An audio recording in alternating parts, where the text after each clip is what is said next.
बच्चों, पिछले क्लास में हम लोगों ने एनसीईआरटी का जो प्रॉब्लम था, प्रॉब्लम नंबर 8 तक आपको चर्चा कर दिए थे।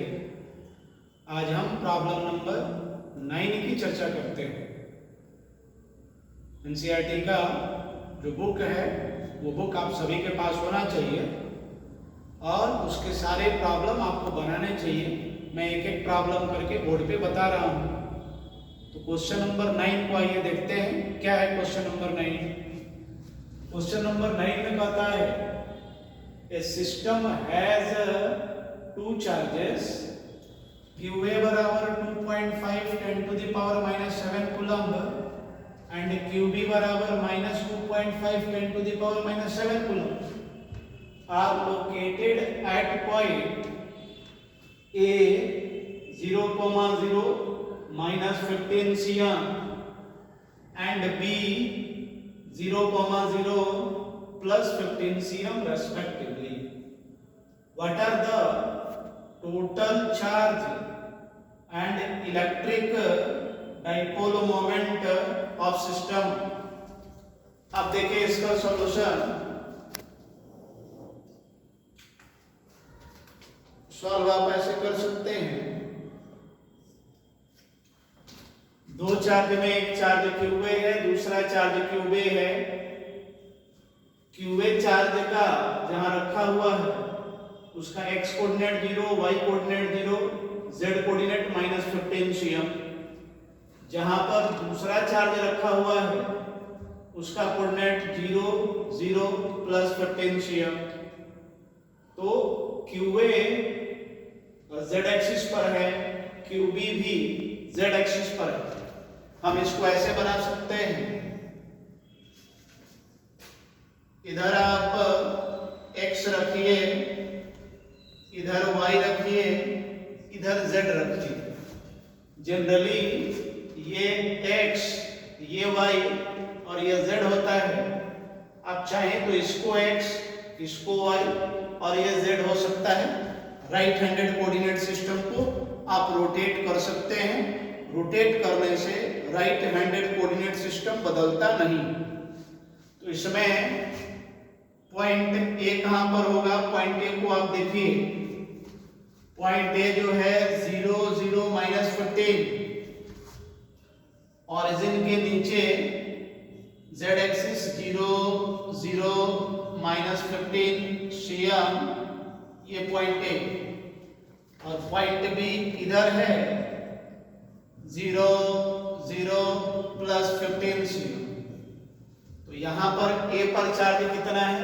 ए पर पॉजिटिव चार्ज है। पॉइंट ए पर पॉजिटिव चार्ज है क्यू ए और पॉइंट बी पर नेगेटिव चार्ज है क्यू बी। QA का जो मैग्नीट्यूड है वह QB के मैग्नीट्यूड के बराबर और ये 2.5 into 10 to the power minus 7 coulomb है। आपसे पूछा है what are the total charge. Total charge क्या होगा? तो यहां जितना पॉजिटिव चार्ज है, यहां पर जितना पॉजिटिव चार्ज है यहां उतना ही नेगेटिव चार्ज है। तो टोटल चार्ज सिस्टम का Q total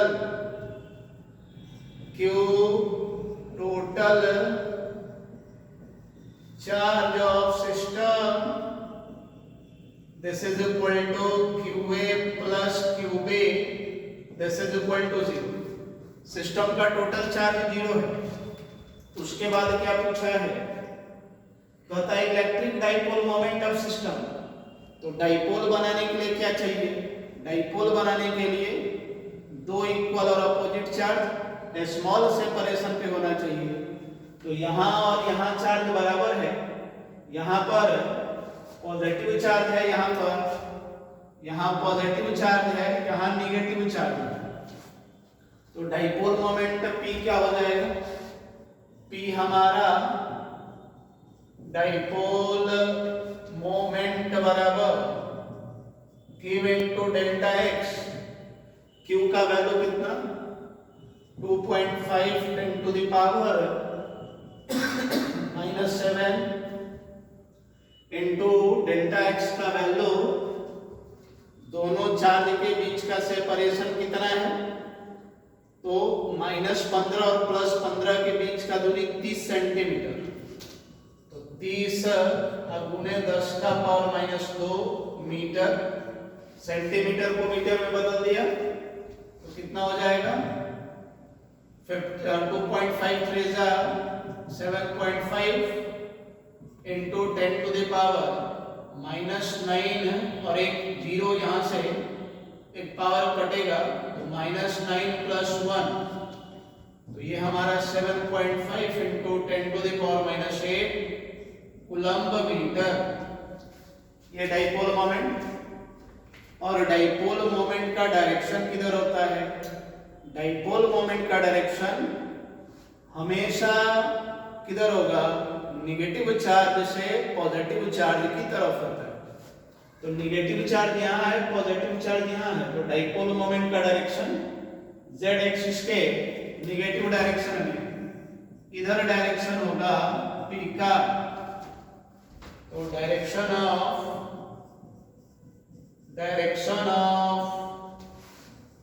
dipole moment is along negative direction of z axis, z axis के निगेटिव डायरेक्शन में डाइपोल मोमेंट का डायरेक्शन है। तो इसमें क्या पूछा गया था, टोटल चार्ज पूछा गया था, तो टोटल चार्ज 0 हो गया, डाइपोल मोमेंट पूछा गया था, तो dipole moment charge into charge separation, वहां से डाइपोल मोमेंट भी कैलकुलेट हो। 10वां नंबर जो प्रॉब्लम है उसमें दिया है an electric dipole with dipole moment 4 into 10⁻⁻9 coulomb metre is aligned at 30 degree with the direction of uniform electric field. Calculate the magnitude of torque acting on particle. क्या क्या दिया हुआ है, यूनिफॉर्म इलेक्ट्रिक फील्ड, तो uniform electric field का क्या पहचान है, ऐसा आप लिख सकते हैं, ये जो इलेक्ट्रिक लाइंस ऑफ फोर्स है, ये अगर आप इसको पैरेलल बनाते हैं तो ये यूनिफॉर्म इलेक्ट्रिक फील्ड को रिप्रेजेंट करता है। इसमें एक डाइपोल को रखा गया है, तो ये मान लो नेगेटिव चार्ज -q, ये पॉजिटिव चार्ज +q, और 30 डिग्री का एंगल है, ये एंगल 30 डिग्री। तो क्या क्या दिया है, डाइपोल मोमेंट दिया है, p बराबर दिया है 4 into 10⁻⁻9 कूलम्ब मीटर, और इलेक्ट्रिक फील्ड E का वैल्यू दिया है, E बराबर 5 into 10⁻⁴ न्यूटन पर कूलम्ब, और कितना एंगल है, तो एंगल, ये इलेक्ट्रिक फील्ड है E और ये डाइपोल मोमेंट है P, तो P और E के बीच का एंगल 30 डिग्री। तो टॉर्क का वैल्यू क्या होता है, टॉर्क का जो वैल्यू होता है वो होता है P sin थीटा, टॉर्क का मैग्नीट्यूड यही है। तो P के जगह पर आप लिखिए 4 into 10⁻⁹, E के जगह पर 5 into 10⁻⁴, sin 30 डिग्री, तो ये हो गया 20 गुने 10⁻⁵ इंटू 1/2, 37 डिग्री का मान। तो आप इसको कैंसिल कर दीजिए 10, तो 10⁻⁴। अब यूनिट क्या होगा टॉर्क का, न्यूटन मीटर, क्या हो जाएगा, न्यूटन मीटर, तो 10 to the power minus 4 newton metre. This is the value of torque. तो इस प्रॉब्लम में टॉर्क का मैग्नीट्यूड पूछा था, टॉर्क का मैग्नीट्यूड आ गया। अब टॉर्क का काम क्या होता है? तो टॉर्क का काम होता है किसी डाइपोल को रोटेट करना। तो इस टॉर्क के कारण हमारा ये डाइपोल जो है रोटेट करेगा सेंटर ऑफ मास के अबाउट, यानी डाइपोल का जो मिडिल पॉइंट है उस पॉइंट के अबाउट हमारा डाइपोल रोटेट करेगा।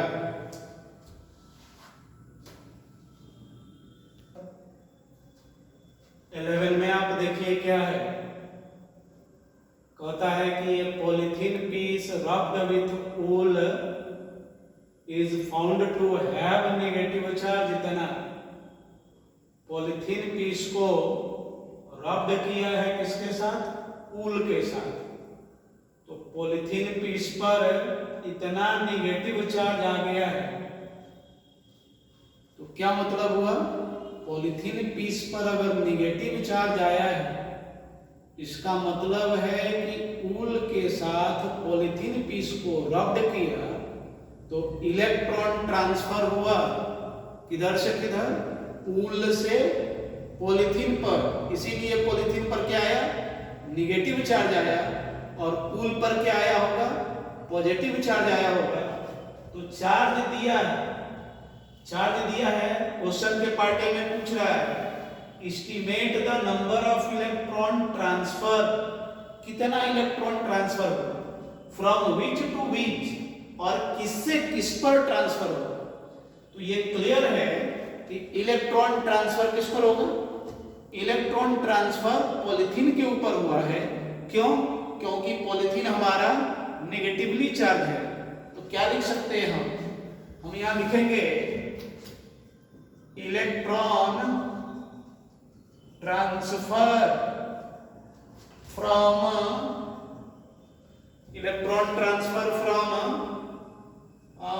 वूल टू पॉलीथीन। कितना इलेक्ट्रॉन ट्रांसफर हुआ? तो Q बराबर होता है N इंटू E। तो N बराबर Q बाई E। Q का वैल्यू दिया है 3 into 10 to the power minus 7। E का value 1.6 10 to the power minus 19। तो ये करीब 2 इंटू 10 टू द पावर, इसको ऊपर ले जाएंगे तो प्लस हो जाएगा, तो 19 में से 7 चला जाएगा तो 10 टू द पावर 12। लगभग इतना जो है नंबर ऑफ इलेक्ट्रॉन ट्रांसफर होगा। बी पार्ट में पूछा है कि is there transfer of mass from wool to polythene. क्या मास का ट्रांसफर हुआ वूल से पॉलीथीन पर? तो हम जानते हैं कि जो बॉडी नेगेटिवली चार्ज होता है उसका मास बढ़ जाता है, जो बॉडी पॉजिटिवली चार्ज होगा उसका मास घट जाएगा। तो नेगेटिवली चार्ज पॉलीथीन हुआ है, इसलिए पॉलीथीन का मास क्या होगा? वो बढ़ जाएगा और वूल का मास घट जाएगा। तो कह रहा है कि is there transfer of mass from wool to polythene. The answer is yes. तो बी का आंसर क्या होगा? Yes, mass transfer from wool to polythene. Mass transfer from wool to polythene, mass जो है वूल से पॉलीथीन पर ट्रांसफर हुआ है। तो इस प्रॉब्लम में सिंपल एनसीईआरटी के जितने प्रॉब्लम हैं सारे प्रॉब्लम कॉन्सेप्ट आधारित और बेसिक प्रॉब्लम रहते हैं, जिसको हम लोग थ्योरेटिकली डील कर चुके हैं, अब उसी पर प्रॉब्लम की चर्चा कर रहे हैं। तो इसमें हमारा Q बराबर Ne का फार्मूला यूज हुआ, और फिर मास में पूछ रहा था कि मास में क्या चेंजिंग होगा। आप सीधा याद रखिए कि दो बॉडी को रबिंग करते हैं तो जो बॉडी नेगेटिवली चार्ज होगा उसका मास बढ़ जाएगा, जो पॉजिटिवली चार्ज होगा उसका मास घट जाएगा। अब इसके बाद हम लोग अगला प्रॉब्लम नंबर 12 की चर्चा करते हैं। क्वेश्चन नंबर 12 आप देखिए, 12 नंबर प्रॉब्लम में कहता है two isolated charge copper sphere A and B have their centre separated by a distance 50 cm। दो स्फीयर ए और बी है और उसके सेंटर के बीच का दूरी 50 सेंटीमीटर है। तो कहता है कि what is the mutual force of electrostatic repulsion if charge on each sphere is equal, the radii of A and B are negligible compared to the distance of separation। दो sphere दिया है, यहाँ एक स्फीयर A और ये दूसरा sphere B, इसके बीच का सेपरेशन R के बराबर है, दिस इज R।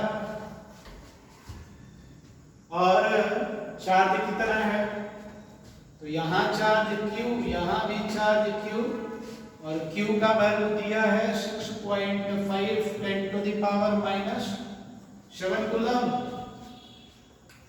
R कितना दिया है, दोनों स्फीयर के बीच के दूरी जो है, एक स्फीयर के सेंटर से दूसरे स्फीयर के सेंटर के बीच का दूरी R जो है हमारा, वो R का वैल्यू 50 सेंटीमीटर है, तो 50 × 10 to the power -2 मीटर हो गया। इस पर पॉजिटिव चार्ज है, इस पर पॉजिटिव चार्ज है, तो ये चार्ज इसको रिपेल करेगा इधर, ये चार्ज इसको रिपेल करेगा इधर। तो F हमारा, F बराबर क्या हो जाएगा, 1/4 pi epsilon not Q1 into Q2 by R square। तो 1/4 पाई एप्सिलॉन नॉट का value 9 into 10 to the power 9, Q का वैल्यू 6.5 10 to the power -7, इसका भी वैल्यू उतना ही है, 6.5 10 to the power -7 divided by 50 गुने 10 to the power -2, इतना Newton. अब इसको सॉल्व करना है, अब इसको क्या कर सकते हैं, 9 into 6.5 into 6.5, 10 का पावर कितना है, 9 यहाँ है, 7 और 7 ये 14 हो गया, और नीचे से 1 जाएगा, तो 1 ऊपर जाएगा तो 10, और यहाँ 14, तो 10 to the power -4 आ जाएगा डिवाइडेड बाय 5। अब इसको आप सॉल्व कर लेंगे तो जितना आएगा उतना न्यूटन, ये हमारा आंसर हो जाएगा। बी पार्ट में क्या पूछा है, इसका जो बी पार्ट है, बी पार्ट का सॉल्यूशन देखिए। दूसरा में कहता है कि what is the force of repulsion on each sphere, charge double the above amount and distance between them is half. Charge double कर दो, तो अभी चार्ज Q है, इस पर भी चार्ज Q है, तो डबल हो जाएगा, तो इस पर चार्ज 2Q और इस पर भी चार्ज 2Q हो जाएगा। तो यहाँ आपका चार्ज 2Q हो गया, और यहाँ भी चार्ज आपका 2Q हो गया, लेकिन ये दूरी R' बराबर R/2 हो, चार्ज डबल और डिस्टेंस आधा, इसका स्क्वायर था। आप इसको ध्यान रखिए, यहाँ स्क्वायर है, R का स्क्वायर है, ये हम लोगों ने छोड़ दिया था, तो ये यहाँ हमारा कितना हो जाएगा, ये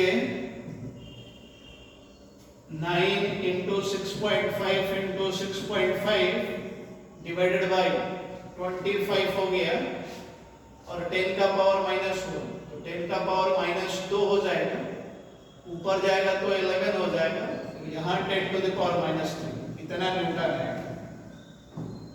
अब इस प्रॉब्लम में चार्ज डबल कर दिया, डिस्टेंस आधा कर दिया, तो फोर्स क्या हो जाएगा, F डैश बराबर 1/4 पाई एप्सिलॉन नॉट, Q1 के जगह पर 2Q, Q2 के जगह पर भी 2Q, और बटे में R/2 का होल स्क्वायर, ऐसा। तो क्या हो जाएगा, 2 और 2 4, और नीचे वाला 4 ऊपर जाएगा, तो 16 गुने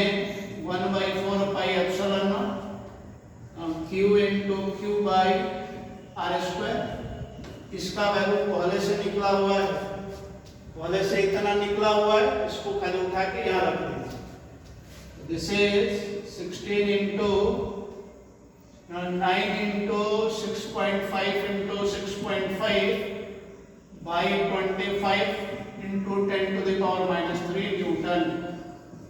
कहने का मतलब है कि चार्ज डबल हो गया और डिस्टेंस आधा हो गया, तो दो स्फीयर के बीच जो लगने वाला फोर्स है वह फोर्स 16 टाइम्स हो गया। चार्ज को दुगना कर रहे हैं, दोनों स्फीयर का चार्ज डबल कर रहे हैं, तो उसके कारण फोर्स 4 गुना बढ़ा। डिस्टेंस आधा किया तो उसके कारण भी फोर्स 4 गुना बढ़ा। तो चार्ज डबल करें और डिस्टेंस आधा करें तो फोर्स 16 गुना बढ़ जाएगा। ये हमारा इस क्वेश्चन का ये हमारा आंसर वहां तक।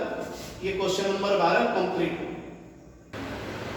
क्वेश्चन नंबर 13 इसमें कहता है कि suppose the sphere A and be in exercise 1.12। इसके पहले वाले प्रॉब्लम की चर्चा कर रहा है कि पहले वाले प्रॉब्लम में जो दो स्फीयर है उसका साइज आइडेंटिकल मानिए, एक ही प्रकार का दोनों स्फीयर का साइज मानिए। उसके बाद कहता है कि बट और कहता है कि third sphere of same size but uncharge is brought in contact with first then brought in contact with second. ये पहले वाले प्रॉब्लम में दो स्फीयर था, एक स्फीयर ए दूसरा बी था, ये बी, और इसके बीच का सेपरेशन r 50 सेंटीमीटर दिया हुआ है और कह रहा है कि एक तीसरा आइडेंटिकल स्फीयर जितना बड़ा a है जितना बड़ा b है उतना ही बड़ा मान लो c। थर्ड आइडेंटिकल स्फीयर आप लीजिए, a third sphere of same size but uncharged is brought in contact with first then brought in contact with second। इस पर चार्ज पहले Q है, इस पर Q है, और Q का वैल्यू कितना था? Q का वैल्यू है 6.5 10 to the power -7। इसके पास कोई चार्ज नहीं। जब इसको इसके कांटेक्ट में लेके जाएंगे तो ऑब्वियस है दोनों का साइज सेम है, इसलिए इस स्फीयर का आधा चार्ज इस पर आ जाएगा। फिर जब इसका कांटेक्ट इसके साथ कराएंगे तो इसका आधा चार्ज इस पर नहीं आएगा। क्यों? क्योंकि पहले अनचार्ज था तब इसका आधा चार्ज आया है, तो इसके कांटेक्ट में आने पर इस पर चार्ज हो जाएगा कितना? Q/2, और इस पर चार्ज कितना आ जाएगा? Q/2। अब इस स्फीयर का कांटेक्ट इससे हटाते हैं, कांटेक्ट हटा दिए। अब आप देखिए इस स्फीयर के ऊपर चार्ज आ गया Q/2 और इस स्फीयर के ऊपर चार्ज Q। अब इन दोनों को कांटेक्ट में लाइए, तो इन दोनों को कांटेक्ट में लाएंगे तो टोटल चार्ज कितना? Q और Q/2, तो Q प्लस Q/2 यानी 3Q/2। अब ये जो टोटल चार्ज है इस सिस्टम पर B और C स्फीयर पर जो टोटल चार्ज है ये आधा आधा बढ़ जाएगा। और इसका आधा कितना हो जाएगा? तो इसका आधा हो जाएगा 3Q/4 और इस पर भी आ जाएगा 3Q/4। ये चार्ज आ गया। अब इसको हटा दीजिए, अब इसका कांटेक्ट हटा दीजिए। अब कहता है इन दोनों के बीच कितना फोर्स लगेगा। कितना फोर्स लगेगा? F का वैल्यू क्या होगा? 1/4 pi epsilon not Q1 into Q2 by R square। तो 9 into 10 to the power 9। Q1 का वैल्यू Q/2, Q2 का वैल्यू 3Q/4 और बटे में R स्क्वायर। R का वैल्यू कितना 50 गुने 10 टू द पावर माइनस 2 इसका होल स्क्वायर। तो आप देखिए क्या आ जाएगा, this is f is equal to 9 into 10 to the power 9। Q1 हमारा कितना 6.5 10 टू द पावर माइनस 7, और ये हमारा ये भी Q आप रखिए 6.5 10 टू द पावर माइनस 7, और यहाँ क्या बच गया 3/8 इंटू 3/8 डिवाइडेड बाई ये 5 10 to the power minus 25 into 10 to the power minus 2। इसको सॉल्व कर लो, जो आएगा वही आंसर। ये हमारा प्रॉब्लम नंबर 13 एनसीईआरटी का। अब इसके बाद प्रॉब्लम नंबर 14 की क्वेश्चन नंबर ये हमारा 14 है। 14 क्वेश्चन नंबर क्या कहता है, figure shows track of 3 charge particle in uniform electrostatic field, give the sign of 3 charges, which particle has highest charge to mass ratio. 3 charge particle है, पहला charge particle का ये पाथ दिखाया गया है, दूसरे का ये पाथ दिखाया गया है, तीसरे का ये पाथ दिखाया गया है। कहता है कि तीनों चार्ज का साइन बताइए क्या होगा। फिर कहता है कि चार्ज और मास का रेशियो हाईएस्ट किसके लिए है वो बताइए, which particle has highest charge to mass ratio. तो देखिए ये यहाँ पर क्या है, infinite plane sheet of charge, तो इसके वजह से इलेक्ट्रिक फील्ड इधर हो जाएगा। इलेक्ट्रिक फील्ड E का वैल्यू इसके कारण sigma by twice epsilon naught, और ये नेगेटिव चार्ज है उसके कारण भी इलेक्ट्रिक फील्ड इधर ही होगा, E2 बराबर sigma by twice epsilon not. तो नेट इलेक्ट्रिक फील्ड इधर कितना हो गया, E का वैल्यू हो गया E1 प्लस E2, तो ये हो गया सिग्मा बाई एप्सिलॉन नॉट। यानी इलेक्ट्रिक फील्ड ये पॉजिटिव प्लेट है, ये नेगेटिव प्लेट है, तो बीच में कहीं एक कूलम्ब का चार्ज रखिएगा तो पॉजिटिव प्लेट उसको इधर रिपेल करेगा, नेगेटिव प्लेट अट्रैक्ट करेगा। तो दोनों प्लेट के बीच का जो स्पेस है उसमें इलेक्ट्रिक फील्ड का डायरेक्शन पॉजिटिव प्लेट से नेगेटिव प्लेट की तरफ होगा। तो ऑब्वियस है फोर्स किधर लगेगा,